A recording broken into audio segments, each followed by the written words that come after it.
Hello everybody, welcome back to my channel that is mind your science. और मैं चंद्र प्रकाश आपके साथ केमिस्ट्री का जो पार्ट है वो आपके साथ शेयर कर रहा हूँ। और केमिस्ट्री के पार्ट के अंदर हम यूनिट नंबर 3 यूनिट कर रहे हैं। +2 क्लास की यूनिट है हमारी, और इसका हमारा जो आज का लेक्चर है वो लास्ट लेक्चर है। और आज हमने 2 टॉपिक्स कवर करने जो कि मैंने ऑलरेडी बोर्ड पे आपके लिए लिख दी है। तो अब मैं इनको सारों को एक्सप्लेन करूँगा। तो सबसे पहला टॉपिक आप नोट करेंगे, methods of prevention of corrosion. अभी समझाऊंगा मैं पूरा, फिर आपने इसको डिटेल में लिख लेना है। इसका फर्स्ट पार्ट है barrier protection, then second is sacrificial protection, then we have electrical protection, then we have use of anti rust solutions. और last topic of this chapter is what hydrogen as a renewable and non-polluting source of energy। तो dear students, आज का ये विषय आपके साथ मैं share कर रहा हूँ जो कि इस चैप्टर का लास्ट पार्ट है जो कि आपके साथ आज शेयर किया जाएगा। अब हम थोड़ी सी डिस्कस कर लेते हैं, फिर हम इसके नोट्स आपके साथ शेयर करूँगा। पिछले लेक्चर के अंदर हमने कोरिजन के बारे में पढ़ा। आपको कोरिजन का मतलब समझ आया कि किसी भी धातु का रासायनिक क्रिया किसके साथ, ऑक्सीजन के साथ और नमी के साथ। अगर आपको कोरिजन से किसी धातु को बचाना है तो तुम्हें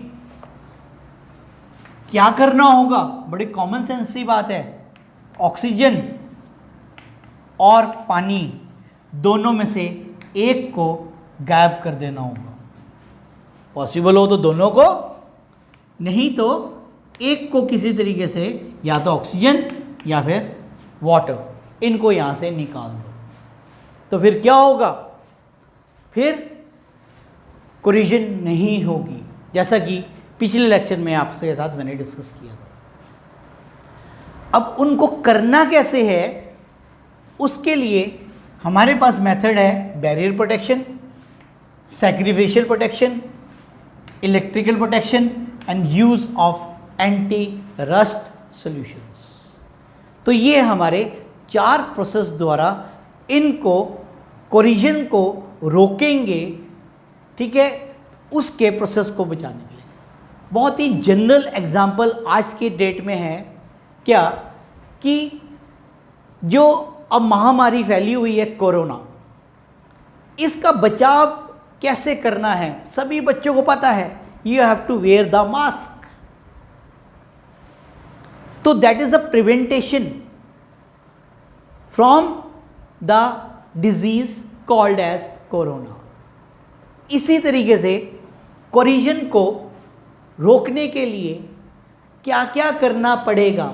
ऑक्सीजन या वाटर में से एक लाइन काटनी पड़ेगी तो कोरिजन रुक जाएगा।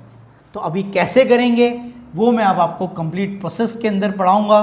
तो सबसे पहला टॉपिक रहेगा आज की अंडरस्टैंडिंग का और नोट्स बनाने का, that is barrier protection. First is barrier protection. इसको भी मैं और भी एलोबरेट करके समझाऊंगा जिससे कि तुम्हें टॉपिक बिल्कुल क्लियर समझ आ जाए। डियर स्टूडेंट्स, बैरियर क्या होता है? बैरियर होता है रुकावट। जैसे हरियाणा का ये बॉर्डर है हमारा, दिल्ली लग रही है, यहां से यूपी लग रहा है, हिमाचल लग रहा है, इधर पंजाब लग रहा है और इधर राजस्थान भी लग रहा है।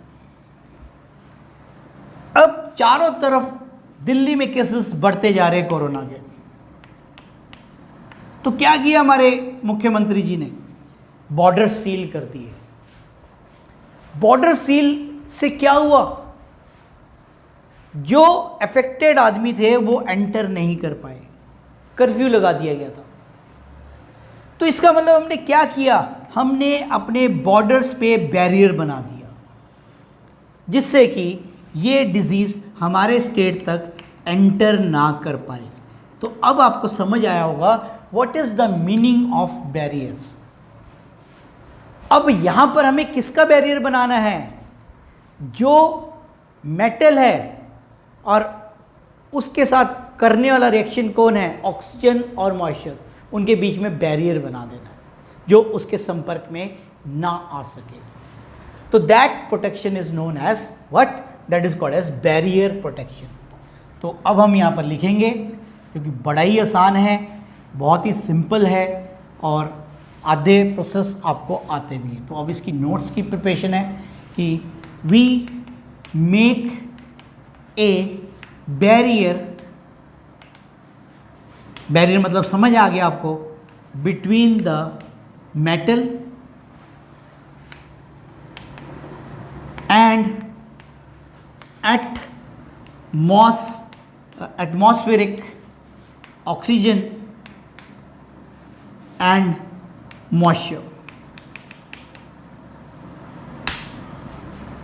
So we make a barrier between the metals and atmospheric oxygen and moisture, and this is called as, this process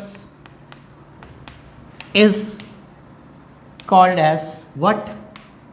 Barrier protection. इसको क्या नाम दिया? Barrier protection नाम दिया। It is done by the following methods. ऐसा करने के लिए क्या क्या करना पड़ता है? A part by painting the metal surface with a paint. Metal के सरफेस के ऊपर हम क्या कर देते हैं? पेंट कर देते हैं। तो लोहे की जो ग्रिल्स है उसके ऊपर आप देखते हैं, या लोहे के जो दरवाजे हमारे घरों में लगे हैं उसके ऊपर हम क्या करते हैं बेटा? पेंट करते हैं। क्यों करते हैं? कि उसमें जंग ना लगे। सेकंड, बाय अप्लाइंग ऑयल और ग्रीस टू द मशीन्स।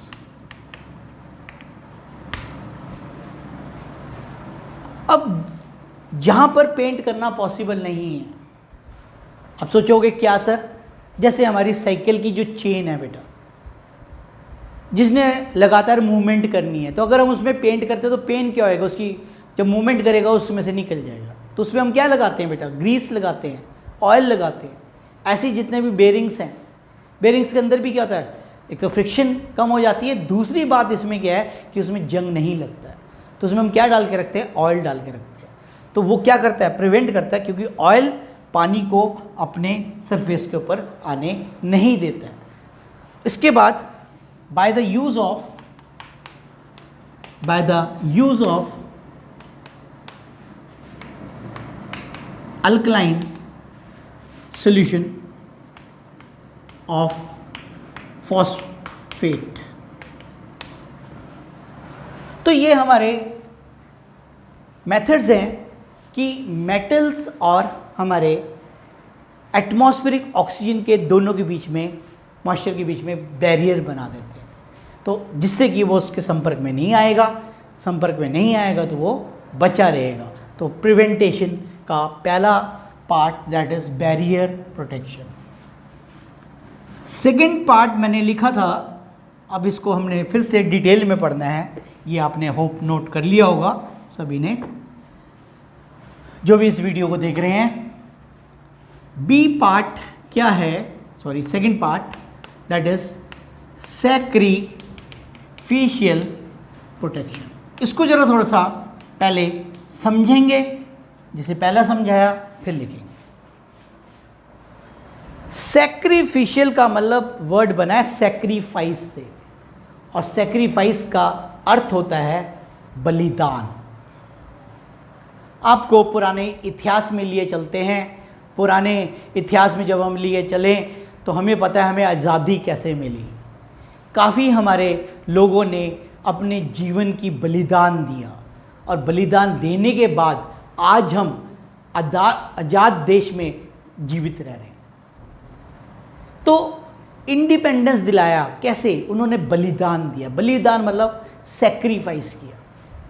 इसमें भी यही केस है कि हमें लोहे को प्रोटेक्ट करना है, आयरन को, और इसकी बजाय इसको कोटिंग करेंगे किससे? इससे ज़्यादा एक्टिव मेटल से। मैंने फिर बोला ज़्यादा एक्टिव मेटल्स। जब ज़्यादा एक्टिव मेटल्स होंगे आयरन से, तो जहाँ एक्टिव ज़्यादा होगा वो बन जाएगा एनोड, और आयरन खुद क्या बन जाएगा? कैथोड। और कैथोड पे मास लॉस नहीं होता बल्कि डिपॉजिट होता है।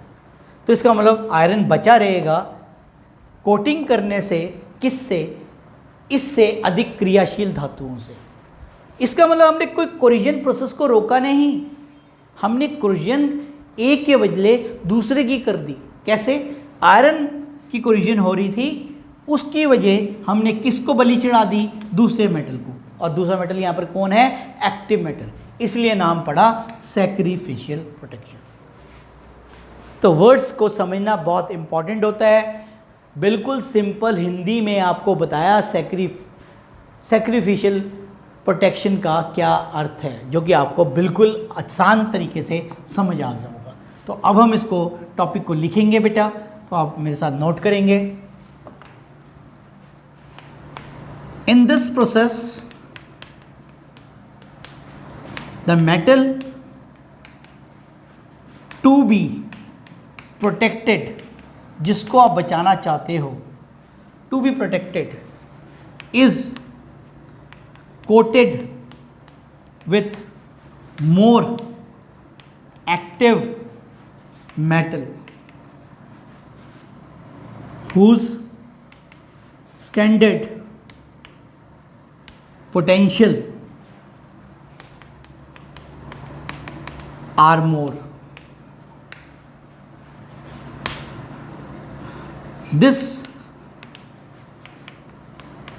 protection is called as sacrificial protection.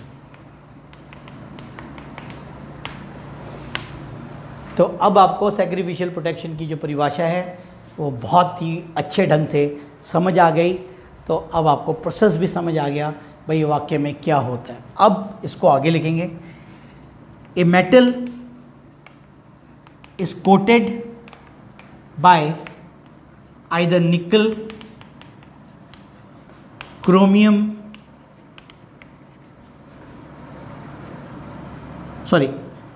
nickel, magnesium, aluminium, zinc, etcetera. In metal से हम हमारे इस मेटल की क्या कर देते हैं? कोटिंग कर देते हैं बेटा। और इसमें स्पेशल आपने एक क्वेश्चन याद करना है कि जब हम जिंक से कोटिंग करते हैं, जिंक धातु द्वारा, उस प्रोसेस को या उस मेटल को क्या कहते हैं? A process of coating of metal with zinc metal is called as galvanization process. Galvanization process. The metal obtained is called as galvanized metal. तो ये वेरी इंपॉर्टेंट है बेटा, ये क्वेश्चन आया हुआ है पेपर के अंदर। ये वाला portion section very very important है। कहता है कि जिंक की कोटिंग से होने वाला प्रोसेस क्या कहलाता है, या ऐसे पूछा गया है कि गैल्वेनाइजेशन प्रोसेस में कौन से धातु का प्रयोग किया जाता है। तो इसमें एल्युमिनियम, मैग्नीशियम, एल्युमिनियम नहीं लिखना है आपने, इसमें आपने कौन सा लिखना है बेटा, जिंक। ओनली जिंक के बारे में है, इनकी डेफिनेशंस नहीं है।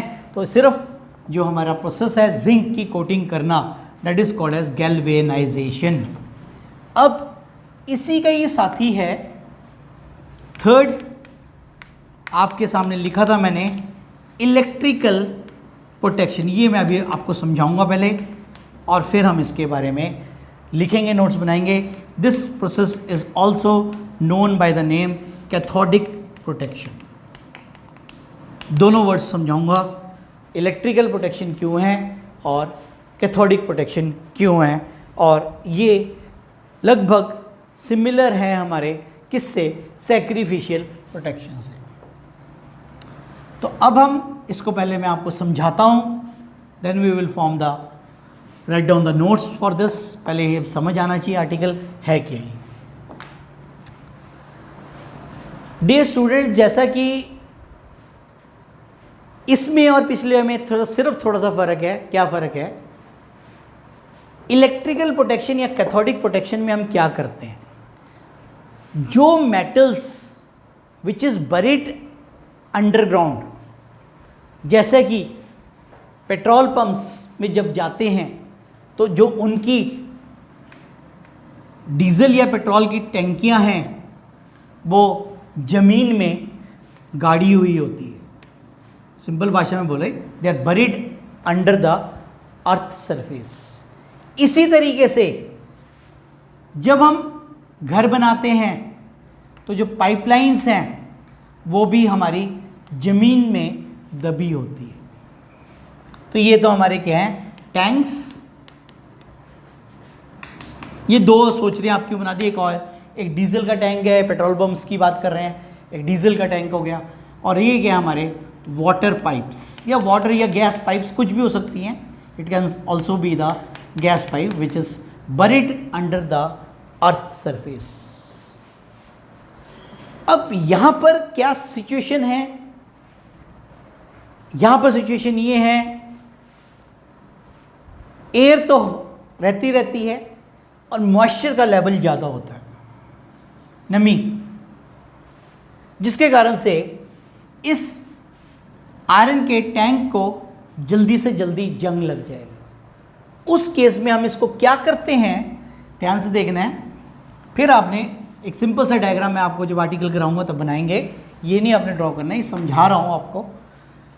इसको कॉपर वायर से जमीन के अंदर ही एक्टिव मेटल लाइक मैग्नीशियम, जैसा बताया, जिंक या एल्युमिनियम किसी से कनेक्ट कर दिया जाता है जो आयरन से अधिक क्रियाशील हो, जैसे पहले ही बताया। अब ये एक तरीके से सेल बन गया, आप देख रहे हो सेल बन चुका है। जो एक्टिव मेटल है वो बनेगा एनोड और ये क्या बन जाएगा, कैथोड। तो किसका लॉस होगा, मैग्नीशियम मेटल का, और इसका क्योंकि कैथोड है इस पे कोई लॉस नहीं होगा, ये क्योंकि प्रोटेक्टेड रहेगा, इसमें किसी भी प्रकार की कोई भी कोलिजन नहीं होगी। तो इसको क्योंकि हमने सर्किट द्वारा बनाया इसलिए नाम पड़ा क्या, इलेक्ट्रिकल प्रोटेक्शन। पहले वाले में हमने कोटिंग की थी इसलिए नाम था सैक्रिफिशियल प्रोटेक्शन, प्रोसेस वही था, लेकिन इसमें क्या अंतर आया, इसमें हमने इसको इलेक्ट्रिक फील्ड द्वारा मतलब तारों द्वारा जोड़ दिया। दूसरा नाम इसका कैथोडिक प्रोटेक्शन क्यों है, आप खुद देख रहे हैं, ये तो बन गया एक्टिव मेटल के कारण एनोड, और जिसको हमें बचाना है वो बन गया कैथोड। तो ये बन गया कैथोडिक प्रोटेक्शन। तो ये था हमारा ये वाला टॉपिक जो कि आपको प्रिवेंटेशन का अच्छे से समझ आया होगा। कौन सा बेटा, इलेक्ट्रिकल प्रोटेक्शन और कैथोडिक प्रोटेक्शन क्या होती है। अब मैं इसका नोट्स आपके साथ शेयर करूंगा तो आप इसको नोट करेंगे। तो ये मैंने आपको प्रोसेस समझाया, इसमें बेसिकली करते क्या हैं।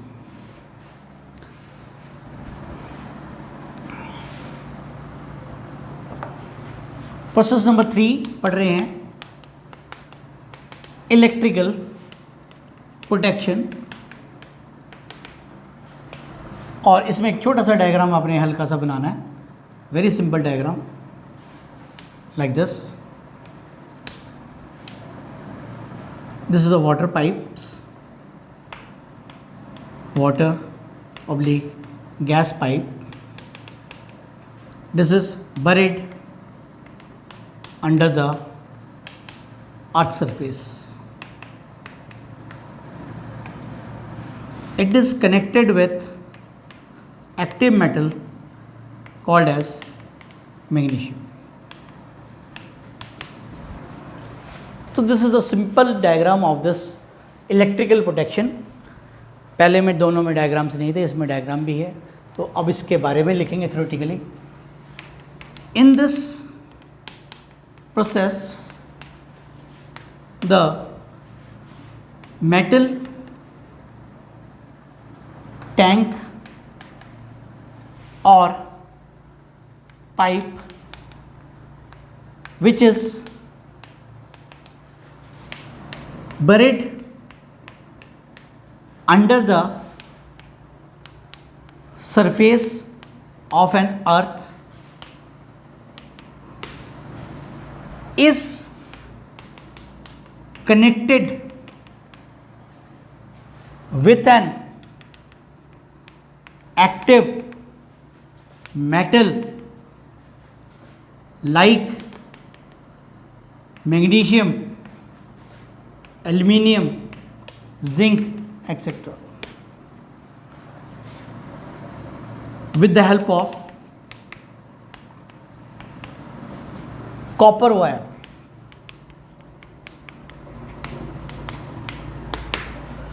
This is called as electrical protection. Since the metal to be protected becomes cathode, it is also called as cathodic protection. Called as cathodic protection. तो ये था हमारा third part, that is what cathodic या electrical protection. अब हम last part है बिल्कुल आसान सा, use of anti rust solution.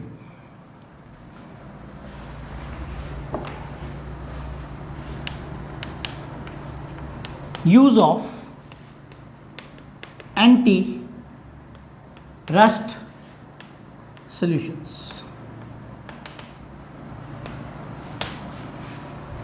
Anti-rust solutions. Dear students, यहाँ पर ध्यान देना है आपने, जो हमारे समुद्री जहाज है उसका आधा हिस्सा समुद्र के पानी में रहता है, और समुद्र के पानी के अंदर आपको पता ही है काफ़ी सारे इलेक्ट्रोलाइट्स हैं. Electrolytes NaCl, magnesium chloride, calcium chloride. और अभी पढ़ाया कि अगर ये प्रेजेंस हैं पानी के अंदर तो कोरिजन को क्या कर देंगे, फास्ट कर देंगे. अब इतने बड़े शिप के अंदर पेंट करना भी पॉसिबल नहीं है, ऑयल लगाना भी पॉसिबल नहीं है, तो वहाँ पर हम क्या करते हैं, we use anti rust solutions. और एंटी रस्ट सॉल्यूशंस का सिर्फ एक ही काम है, वो क्या करता है, जो पानी में से H पॉजिटिव आयंस निकलता है उसको वो कंज्यूम कर लेता है.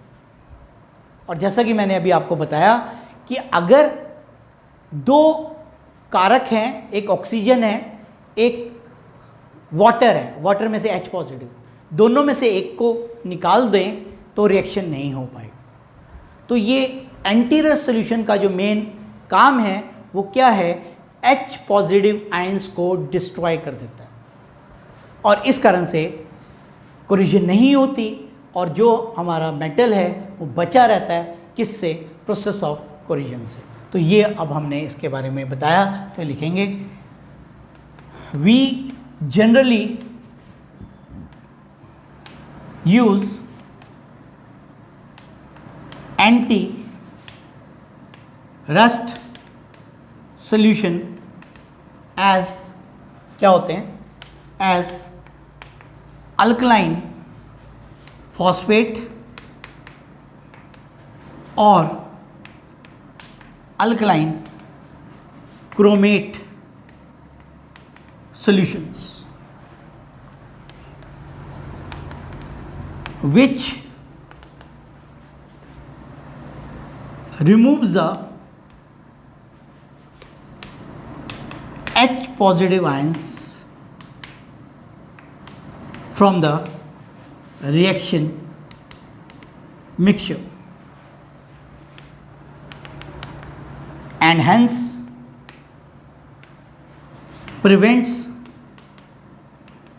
the process of what, corrosion, process of corrosion को रोक देते हैं बेटा। तो ये था हमारा आज का पहला topic, that is what, prevention from the process of corrosion। अब एक छोटा सा आर्टिकल है हमारा जो कि हमने +1 में भी पढ़ा था, hydrogen. Hydrogen as renewable and non polluting source of energy.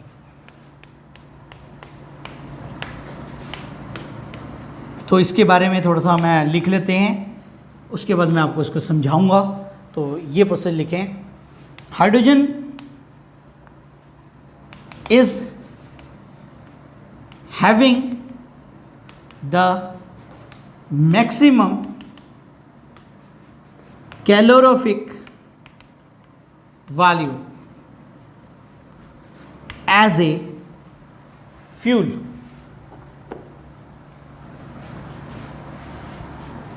अब पहले लिख लें, फिर मैं आपको सारा समझाऊंगा। Calorific value as a fuel, so that we are looking for hydrogen gas as a fuel used in the automobiles। इसको हम ईंधन के रूप में देख रहे हैं ऑटोमोबाइल्स को रन करने के लिए। Since it is non polluting and having the maximum output,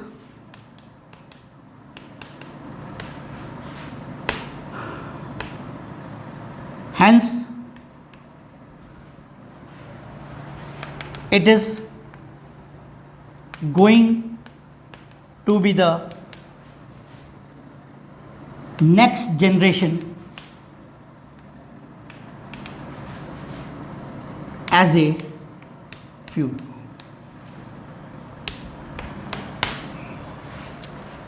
छोटा सा टॉपिक है, जनरल टॉपिक है, और +1 में ये हमने टॉपिक हाइड्रोजन नॉलेज चैप्टर में पढ़ा था।